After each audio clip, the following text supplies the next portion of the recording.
జగిత్యాల జిల్లా ఇబ్రహీంపట్నం మండలం ఎద్దండి గ్రామంలో ఉపాధి హామీ కూలీలంతా ఒకటై గతంలో సస్పెండ్ అయిన అతనికి ఫీల్డ్ అసిస్టెంట్గా ఆర్డర్ ఇవ్వడాన్ని వ్యతిరేకించారు.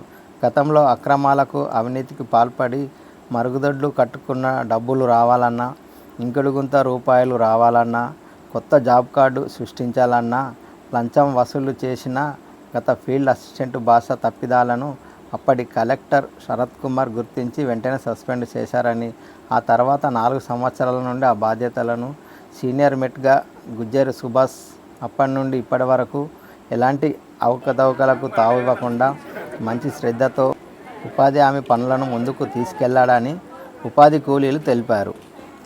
ఇంత శ్రద్ధతో పనిచేసే సుభాష్ను కాదని, అవినీతికి పాల్పడే భాషకు బాధ్యతలు అప్పజెప్పడం సబబు కాదని, భాష విధుల్లోకి వస్తే పనుల్లో జాప్యం కలగడం, అవినీతి మొదలవడం ఖాయమని, భాష విధుల్లోకి వస్తే మేము పనులు చేయబోమని అతను పద్ధతిగా చేయనివ్వడని తెలుపుతూ ఉపాధి హామీ కూలీలు అంతా కలిసి భాషను విధుల్లోకి తీసుకోవద్దని స్వీయ సంతకాల సేకరణ చేసి కార్యదర్శికి ఇవ్వడం జరిగింది.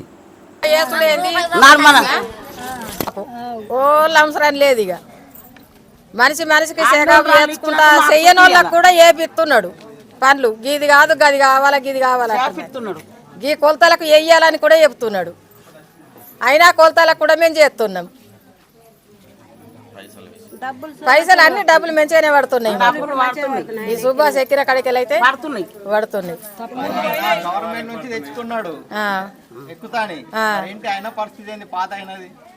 పాత అయినది అంతకుముందు ఏం పని లేదు. మొత్తం మంది ఇనుకుడు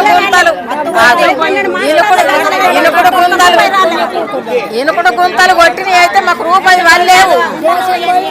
మీకు గడ్డపర దిగినా రూపాయి రాలేవు. కిందికి దిగింది గడ్డపర అయినా రూపాయి రాలేవు మాకు.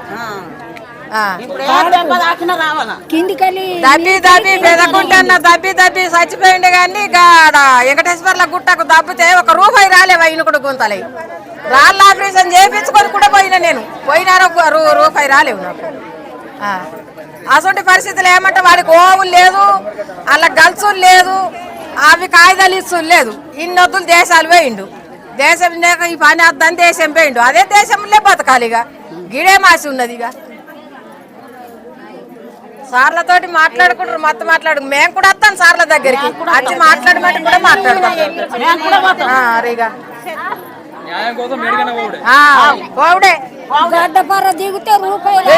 ఇంకా ఉన్నాయన్న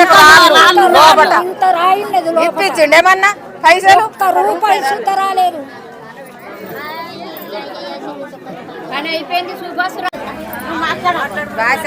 భాషన్న అద్దు మాకు సుభాషే కావాలా. సుభాషే మంచిగా వేపిస్తున్నాడు పనులు. పాతోళ్ళనంటే పాతోళ్ళు మాకు ఏం అవసరం లేదు. ముందు వేసినవి అన్ని డబ్బులు రాలేవు, ఏం రాలేవు. ఇనుకుడు గుంతలు కూడా ఓడినాము. ఆ ఇనుకుడు గుంతల పైసలు కూడా రాలేవు. ఒక ఆమె గడ్డపర పడ్డది. ఆ గడ్డపర పడ్డా కానీ కూడా ఇట్లా వీకినాం గడ్డపరతోటి. కానీ ఆమె రక్తంగా పట్టి పారవచ్చిన కానీ చూసింది. కానీ మరి ఇట్లా అయినాయి, మరి పైసలు ఇప్పిద్దాము అని కూడా రాలేడు దగ్గరికి. మాకు అయినా భాషడు ఎత్తే మాత్రం మేము పనికి అయితే పోము, ఓళ్ళని కూడా పోము. అంటే చచ్చిపోయిన పేరు రాసిండు. ఎవరు రాసిర్రు? భాష 90,000 రూపాయలు రాసుకున్నాడు. ఈ బాత్రూమ్ లో లంచాలే, ఇప్పుడు కొంత లంచాలే ఈ పని చేసుకున్నాడు సార్. అట్లా భాషను ఎట్లా ఒప్పుకుంటారు? ఇప్పుడు చేయబట్టి ఈయన 4 సంవత్సరాలే. సుభాష్ 4 ఏళ్ళే. ఆయన రూపాయి లంచం లేదు. భాష లంచం తీసుకున్నాడు, అందరి దగ్గర తీసుకున్నాడు. ఇప్పుడు ఏమంటారు మరి మీరు? సార్ భాష వద్దు, సుభాష కావాలి. మరి ఆయన ఒకటి లెటర్ తెచ్చుకున్నాడు జాయిన్ చేస్తామని, మీరేమంటారు? లెటర్ తెచ్చుకున్నా క్యాన్సిల్ చేస్తాం సార్. ఆ లెటర్ తెచ్చుకున్నా మేము క్యాన్సిల్ చేస్తాం. మీరు క్యాన్సిల్ చేయరాదు, అధికారులు చేయాలా. మీరు ఎట్లా క్యాన్సిల్ చేస్తారు? అధికారులు పోతాం, అది పోతాం అధికారుల దగ్గర పోతాం.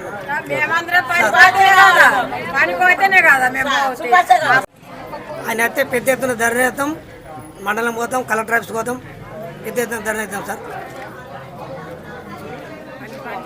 పని చేసిండు కానీ మొత్తం ఏం చేసిండే డబ్బులు అమ్మిందే కప్పటాడు.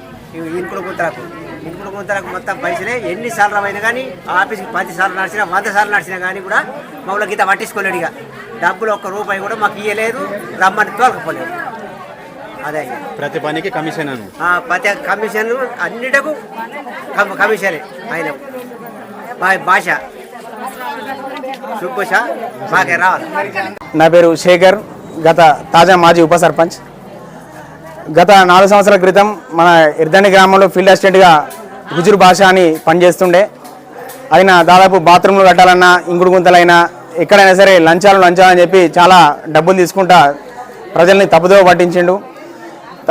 ఆ మధ్య కలెక్టర్ గారు సందర్శనలో భాగంగా శరత్ కుమార్ గారు ఇక్కడికి వచ్చినప్పుడు అన్ని తప్పిదాలు బయటపడి అతన్ని ఇక్కడనే ఎర్దండి గ్రామంలోనే సస్పెండ్ చేయడం జరిగింది. ఆ తర్వాత ఫీల్డ్ అసిస్టెంట్ పనులను ముందుకు తీసుకుపోవాలంటే గ్రామ కార్యదర్శి గారి మీద, సర్పంచ్ గారి మీద, మా గ్రామ పంచాయతీ మీద బాధ్యతలు పడ్డాయి. కొంచెం మాకు ఇబ్బంది కాగానే సీనియర్ మేట్గా ఉన్నటువంటి చాలా మందిని అడిగినాం మేము, మీకు పని చేయండి, ఫీల్డ్ అసిస్టెంట్ పనులు చేయండి అని చెప్పి అడిగితే ఎవరు కూడా ముందుకు రాలేరు. అప్పుడు ఎందుకంటే జీతం రాదు, ఏం రాదు, ఎట్లా చేయాలని చెప్పి ముందుకు రాలేరు. సరే, నాకు మీరు ఒక భరోసా ఇవ్వండి, తర్వాత ఎప్పటికైనా నాకైతే భరోసా ఇవ్వండి, నేను పని చేస్తా, దినసరి కూలీ లాగానే అందరిలానే కూలీ చేసుకొని చేస్తా అని చెప్పి సుభాష్ గారు ముందుకు వచ్చి చేయడం జరిగింది. దాదాపు అప్పటి నుంచి 4 సంవత్సరాలుగా కూలీ తీసుకుంటేనే, అంటే దినసరి కూలీ అందరిలానే కూలీ తీసుకుంటేనే పని చేసుకుంటూ వచ్చిండు. ఫీల్డ్ అసిస్టెంట్ బాధ్యతలన్నీ ఆయననే తీసుకొని మోయడం జరిగింది. అదే టైంలో మేము గ్రామ పంచాయతీ నుంచి తీర్మానం కూడా ఇచ్చినాం. తర్వాత భవిష్యత్తులో ఎప్పుడు ఫీల్డ్ అసిస్టెంట్ అయినా నీకే మాకు గ్రామ పంచాయతీ మద్దతు ఉంటుందని చెప్పి కార్యదర్శి గారు కావచ్చు, సర్పంచ్ గారు కావచ్చు, మేము కావచ్చు, అందరం కలిసి గతంలో ప్రతి 2-3 సార్లు తీర్మానం కూడా ఇవ్వడం జరిగింది. అధికారుల దగ్గర కూడా సుభాష్ పట్టుకొని పోయిండు. అవకాశం ఎప్పుడు వచ్చినా మీకే ఇస్తామని అధికారులు కూడా చెప్పడం జరిగింది. కానీ ఇప్పుడు తీరా చూస్తే పాత 4 సంవత్సరాల క్రితము అక్రమాలు చేసి అవినీతికి పాల్పడి అధికార దుర్వినియోగం చేసినటువంటి భాషకే మళ్ళీ ఆర్డర్స్ వచ్చినాయని చెప్పి తెలియగానే ఇక్కడ ఉపాధి హామీ కూలీలు కావచ్చు, గ్రామస్తులంతా మేము తీవ్ర ఆశ్చర్యానికి గురైనాం. ఎందుకంటే అంత తప్పిదాలు చేసిన అతనికే మళ్ళీ పట్టం కట్టడం అనేది మేము జీర్ణించుకోలేకపోతున్నాం. ఇప్పుడు సుభాష్ అనే వ్యక్తి 4 సంవత్సరాలుగా పనిచేసిండు. ఇక్కడ ఉపాధి హామీ కూలీల దగ్గర కావచ్చు, అధికారుల దగ్గర, అందరి దగ్గర బాగానే ఉంటూ అన్ని పనులు సక్రమంగా చేయించిండు. ఈ 4 సంవత్సరాల కాలంలోనే జగిత్యాల జిల్లా లెవెల్లో మాకు స్వచ్ఛతలో అవార్డు కూడా వచ్చింది. ఆ అవార్డులో ఉపాధి హామీ కూలీల బాధ్యత చాలా ఉంది. వాళ్ళను ముందుని పని నడిపించిన సుభాష్ కావచ్చు, ఇక్కడ ఉన్న అధికారులు కావచ్చు, సర్పంచ్ గారు అందరి బాధ్యతతో, అందరి పనితనంతో మాకు అవార్డు రావడం జరిగింది. అందులో ఫీల్డ్ అసిస్టెంట్గా సుభాష్ చేసిన పాత్ర కూడా చాలా ఉంది. అట్లా ప్రతి ఒక్క విషయంలో ఇంతకుముందు వేరే గ్రామాలు చూసుకుంటే చెట్లు బాగుంటుండే రోడ్ల పొంటి. మా గ్రామంలో సుభాష్ మన భాష చేసినప్పుడు గ్రామంలో చెట్లు లేకుండే. అప్పుడు వచ్చినప్పుడే కలెక్టర్ గారు ఆయన సస్పెండ్ చేసిండు. ఇప్పుడు గ్రామంలో రోడ్డు కడిగి కూడా చెట్లు బాగా అయినాయి. పచ్చదనంలో కావచ్చు, స్వచ్ఛతలో కావచ్చు, ఉపాధి పనుల్లో కావచ్చు, అన్ని రకాలుగా ఇప్పుడు ముందుకు కరెక్ట్గా పోతున్న సమయంలో ఇప్పుడు మళ్ళీ మా భాషను ముందుకు తీసుకొచ్చి ఇంత మంచిగా పనిచేసిన సుభాష్ను ఇంటికి పంపించే ప్రయత్నం చేస్తే గ్రామస్తులంతా ఇప్పుడు ఉపాధి కూలీలు కావచ్చు, మహిళా సంఘాలు కావచ్చు, తర్వాత అన్ని రాజకీయ కాంగ్రెస్, బీజేపీ, టీఆర్ఎస్ అన్ని రాజకీయ నాయకులు, అధ్యక్షులు, నాయకులు కావచ్చు, యువజన సంఘాలు కావచ్చు, అందరూ వచ్చి సుభాష్కి ఇక్కడ మద్దతు తెలపడం జరిగింది. సుభాష్ ఉంటేనే గ్రామంలో ముందు ఉపాధి పనులు ముందుకు సక్రమంగా పోతాయని మేమందరం ఆశిస్తున్నాం. మా యొక్క గ్రామస్తులందరి విన్నపాన్ని అధికారులంతా మన్నించి సుభాష్నే కంటిన్యూ చేయవలసిందిగా మా గ్రామస్తులు అందరి తరఫున కోరుతున్నాం.